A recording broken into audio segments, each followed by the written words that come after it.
আমরা কি বলুম ভাই, আমরা জেলে মানুষ, আমরা গরিব মানুষ, আমরা বললে তো আমাকে কথা তো সরকারের কান পর্যন্ত যায় না।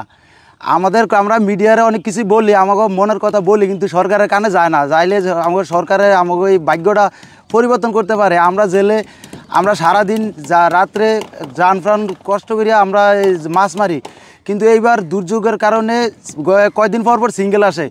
আমরা বাজার সদার লইয়া সাগরে যাই, ওই সিঙ্গেল আছে 2 নম্বর 3 নম্বর সিঙ্গেল, আবহাওয়া খারাপ, তখন আবার আমরা আইসা পড়ি। কিন্তু আমরা যাই যেই টাকা মাছ বেশি আমাদের তেল খরচা হয় না, কিন্তু আমরা কীভাবে সংসার চলাই এরকম করতে করতে আমরা দেনা হইতে এক কোম্পানির কাছে আমরা 1-1.5 লাখ টাকা করে একদম মাথা পিছু দেন হয়ে গেছি। কিন্তু আমাদের এখন বাঁচার কোনো রাস্তা নাই, আমরা সরকারের জন্য কোনো সহায়তা পাই না। এখন অভিযান দিছে 22 দিনের অভিযান। এখন যে মানে কীভাবে চাল কিনুম, কীভাবে সংসার চালাম, কীভাবে বউ বাচ্চা চালাম, এটাই তো পারি না। ওই সরকারিভাবে যদি কিছু ত্রাণ আসে, জেলেগো চাউল জেলেরা পায় না, পায় এই দেশের স্বর্ণকারে, পাইব এই দেশের বড় বড় মুদির দোকানদারে, পাইব এই দেশের যারা দলীয় সভাপতি, সেক্রেটারি, চেয়ারম্যান এরা। কিন্তু আমরা ওই যে জনগণ, আমরা ওই যে জেলে ওই আজীবন ওই জাল বেয়া যায় আর ইলিশ মাছ মারিয়ে যায়, কিন্তু জীবনে আমরা আমাকে হাসি ফুটে না, এই দেশের নেতাকেই হাসি ফুটে।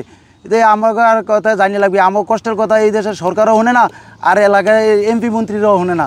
আমরা জাইলিয়া আজীবন জাইলেই থাকুম, মানে আমরা ওই যে পরিশ্রম করতে করতেই আমরা মানে এইভাবেই চলি, কিন্তু আমাকে কথা তো কেউ শুনে না। যখন অবরোধ দিল, অবরোধ দেওয়ার বোটটা আপনার জাল ফল নামাইয়া তুলনা রেডি করিয়া বোটটা ডগ উড়াইল। ডগ উড়ার পরে কিছু কাম টাম ছিল, এই কামগুলো করাইতে আছে মিস্ত্রি দিয়া, আমরা নিজে মিস্ত্রিরা।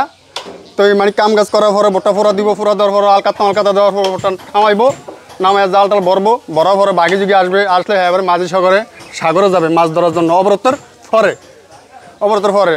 আর এই বোটটা বানাইতে আমরা নতুন সর্বোচ্চ আমরা কাঠ দিচ্ছি 3 লাখ টাকার, মজুরি হলো সর্বোচ্চ 2.5 লাখ টাকার, খাওয়ান দাওয়ান সব মিস্ত্রির। আর এবারে মিলে জাল ফল সকরে আপনার 10 থেকে 12 লাখ টাকা খরচ গেছে।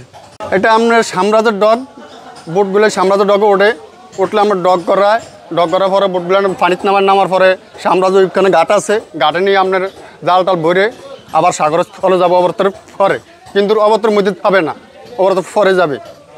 যখন আগুন লাগে আমরা বুঝছেন ভুট্টার কাঠটা ফোড়ার পরে কারো দাগ ফেরে তখন সিদ্ধ হয়ে যায়, সিদ্ধ হইলে আর নুন আর ধরে না এটার আর বুঝছেন।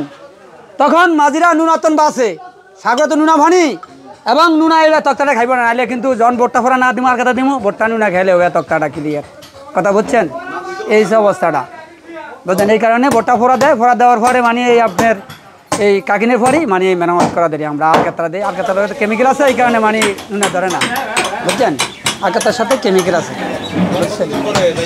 সাগরে যেতে আসি ধরেন আপনার এই যে অবরোধের এই 3 দিন পরেই সাগরে জমকা চলি আমরা কথা বুঝছেন। সাগরে জমা আল্লাহ যদি দেয় 2-4টা তারা কামিকিরা আসবে না দেয় অবরোধের শুনে এরা ছুটিতে গেছে, এরা মাঝিরা মাঝি ভাঙতি দিয়া দিছে, কোম্পানির ভাঙতি দিয়া দিছে, এরা বাইতার ব্যাট হয়েছে ভোট দগাতে নামাইব। এই 2-3 দিন পরে হেরা আসলে মানে সাগরে যাবে আর কি। আর এই জাল তোনার কাটা করে না, জাল ছিটে গেছে না, আড়ি তোনার কাটা করে ওই যে দেখেন না ওই জায়গায়, হ্যাঁ বুঝছেন। এই বন্ধের মধ্যেই তো আমরা এই কাজ করতে আসি, আমরা এই বন্ধের মধ্যে আমরা জাল তোনার কাটা করতে আসি, বোটা ডগ উঠাইছি, তোরা জাল থুইছি, স্টাফ সম্পূর্ণ হিসাবে এই কাম করতে আসে কথা বুঝছেন। এই আবার বিকালবেলা হইলে ধান চলে যায়, আবার কাল সকালে আসে, আবার এই মাঝিরা খসাটা দিলে দেয়, না দিলে না দেয় আর কি। এই যে দেখেন অবরোধের 18 দিন আগে বয়স হয়েছে এই শুধু অবরোধের জন্য আমরা হিসাব করছি দেনা ফানা আছি, টুকিটাকি দেনা ফানা দেবো, আমাদের সেরাং আছে 9 লক্ষ টাকা দেনা, আমরা মানিপুরার সমস্যার মধ্যে আছি ভাই কথাটা বুঝছেন। এই বোটালারা মাছ ফানা, এই জাল লয়ে যায় চোরারা, কথাটা বোঝেন না। আমরা কাজ করি, এই 2 টাকা পাই, এই বিনিময়ে আমরা চলাফেরা করি ভাই কথা বুঝছেন আমার।